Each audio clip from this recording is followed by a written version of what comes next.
ayah saya dulu pernah membawa saya, mengajak saya ketika mungkin dia berkata sekitar 9 atau 10 tahun ke masjid. Dan pada saat itu saya memiliki sebuah pengalaman yang luar biasa. Saya mengalami sebuah ketenangan ketika masuk masjid itu dan melihat orang lain beribadah, saya merasakan sesuatu yang berbeda. Dan memori ini di-recall kembali pada saat dia dewasa, ketika dia mengalami sebuah masalah dalam kehidupannya dia. Dia recall kembali memori masa lalunya dia. Dan akhirnya apa? Dia pengen mendatangi masjid. Dari mana dia mendapatkan hal ini? Dari ayahnya. Experience yang diberikan seorang ayah kepada anak ternyata memberikan bekas yang begitu mendalam kepada anak. Sehingga ketika dia dewasa gitu loh, kemudian dia merecallnya. Jadi, jangan underestimate hal yang kecil yang kita ajarkan kepada anak. Kalau kita berdiskusi, mungkin impact-nya itu bisa jangka panjang buat dia. Dia teringat terhadap diskusi dengan ayahnya, dia teringat dengan diskusi dengan bundanya ketika dia masih kecil.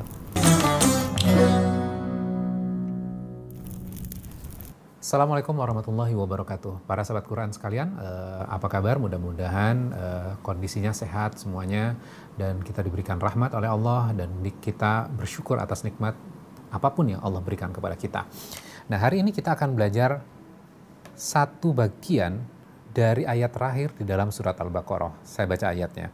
A'udzubillahi minasyaitonirrajim. Bismillahirrahmanirrahim. La yukallifullahu nafsan illa wus'aha. Allah tidak membebani seseorang melainkan kesanggupannya. Kalau kita tafsirkan ayat ini, artinya apa sih sebenarnya? Permasalahan yang diberikan Allah kepada setiap individu, Allah sudah takar. Menakarnya dengan cara apa? Menakarnya bahwa kemampuan individu itu pasti bisa melewati ujian-ujian itu, bisa menghadapi ujian-ujian itu. Nah, seringkali dalam kehidupan sehari-hari kita gitu loh, kita mendevelop sebuah pemikiran. Pemikirannya apa? Bahwa masalah yang kita hadapi adalah masalah yang besar, kita tidak mampu menghadapinya. Wabah yang kita hadapi adalah wabah yang sangat besar dan kita, umat manusia, tidak mampu menghadapinya. Padahal di ayat ini, kalau kita belajar benar-benar bahwa sesungguhnya Allah tidak membebani seseorang melainkan kesanggupannya. Artinya sesungguhnya kita mampu menghadapi masa-masa yang sulit itu. Jadi ini yang harus kita pegang, ini adalah sebuah konsep yang harus kita miliki dalam kehidupan kita. Jadi harusnya kita optimis ketika ada permasalahan yang didatangkan kepada kita, maka kita akan melihat kita mampu menghadapinya. Sehingga apa? Energi kita adalah energi yang positif. Nah, sekarang kita lihat di masa pandemi COVID-19 gitu loh, kita diisolasi, entah di rumah, entah di kawasan kita tidak bisa keluar. Ketika Allah menutup sebuah pintu, maka sesungguhnya Allah membukakan pintu yang lain. Ketika keluarga kita dan diri kita melakukan sebuah isolasi, dan kita membatasi aktivitas kita, maka kita dalam keseharian kita berinteraksi terus, intens dengan anggota keluarga kita, dengan anak, dengan istri. Biasanya kalau kita tidak melakukan isolasi karena COVID-19, biasanya kan anak itu sibuk dengan aktivitasnya, dia sibuk dengan sekolahnya. Kemudian kita juga yang beraktivitas di kantor, kita juga sibuk dengan aktivitas kantor kita, sehingga kita ketika bertemu dengan anak kita, waktunya terbatas. Jadi kita tidak intens, bahkan ngobrol hanya sesekali saja karena masing-masing di antara kita sudah habis energinya. Sekarang kita melakukan sebuah evaluasi seperti ini. Sebelum COVID-19, kita, ayah, kemudian bunda, memasrahkan pelajaran Quran, memasrahkan pelajaran hadis, memasrahkan pengajaran tentang Islam, itu kepada orang lain. Namun, saat ini ketika ada COVID-19, pekerjaan orang lain itu menjadi pekerjaan kita. Karena sesungguhnya pekerjaan orang lain itu yang kita pasrahkan kepada mereka, itu sesungguhnya pekerjaan kita. Maka kita bisa tahu, bisa memahami hikmahnya. Pada saat ini, dengan adanya COVID-19 ini, ternyata kita tidak menjalankan kewajiban kita. Kewajiban mengajarkan Quran, mengajarkan hadis, mengajarkan Islam adalah kewajiban orang tua. Kewajiban seorang ayah mengajarkan kepada anak-anaknya. Selama ini kita pasrahkan kepada orang lain. Dan Allah mengembalikan pengajaran itu kepada kita. Jadi kita patut bersyukur atas nikmat yang Allah berikan pada saat ini. Dan itu mengingatkan kita. Kalau kita lihat bagaimana Islam berkembang pada saat awal-awal, itu kan banyak utusan, delegasi datang ke kota Madinah, kemudian berdialog dengan Rasulullah, kemudian akhirnya mereka memeluk agama Islam. Kemudian para sahabat dan para sahabat mengajarkan kepada orang-orang yang datang ke kota Madinah ini. Kemudian mereka setelah melakukan pelajaran singkat gitu ya, kemudian mereka kembali ke daerah asalnya. Kemudian bukan hanya kembali ke daerah asalnya saja, namun mereka mengajarkan kembali apa yang mereka sudah pelajari di kota Madinah. Nah pertanyaannya, apakah ketika mereka mengajarkan mereka sudah perfect nggak? Tentu tidak. Mereka hanya mengajarkan dari apa yang mereka sudah ketahui. Nah, ini awal mula dari perkembangan Islam. Jadi bukan hal yang complicated gitu loh. Bukan kita harus perfect dulu dalam memahami Islam, baru nanti kita berdakwah. Ternyata enggak. Nah, ini yang harus kita pahami juga gitu loh. Ketika kita belajar sedikit-sedikit gitu loh, sedikit demi sedikit, apa yang kita pelajari, kita berikan kepada anggota keluarga kita, kemudian kita diskusikan dengan mereka. Sehingga apa? Akan memberikan sebuah metode pembelajaran bahwa mereka mengetahuinya dari lingkungan keluarga. Nah, ini yang harus kita lakukan. Jadi, di awal Islam,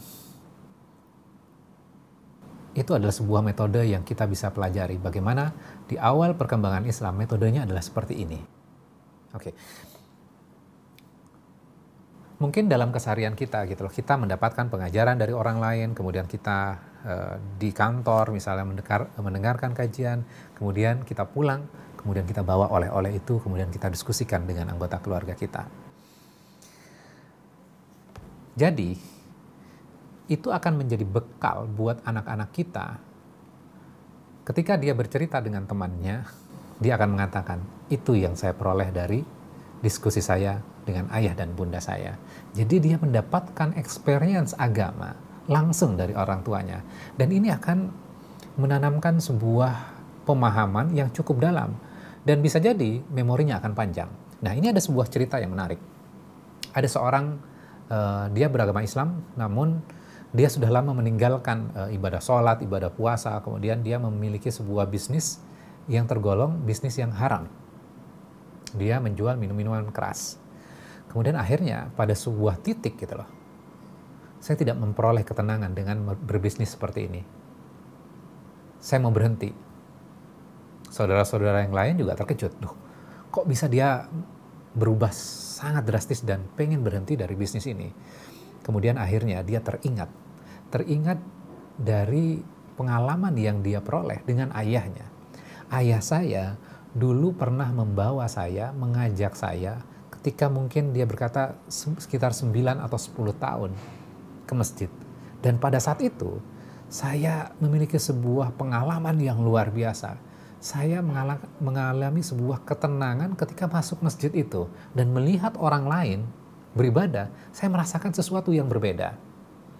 Dan memori ini di-recall kembali pada saat dia dewasa, ketika dia mengalami sebuah masalah dalam kehidupannya dia. Dia recall kembali memori masa lalunya dia.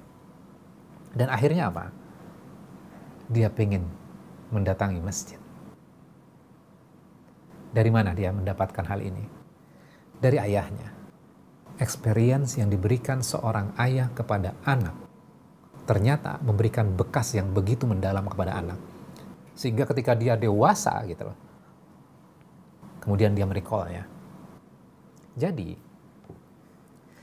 jangan underestimate hal yang kecil yang kita ajarkan kepada anak.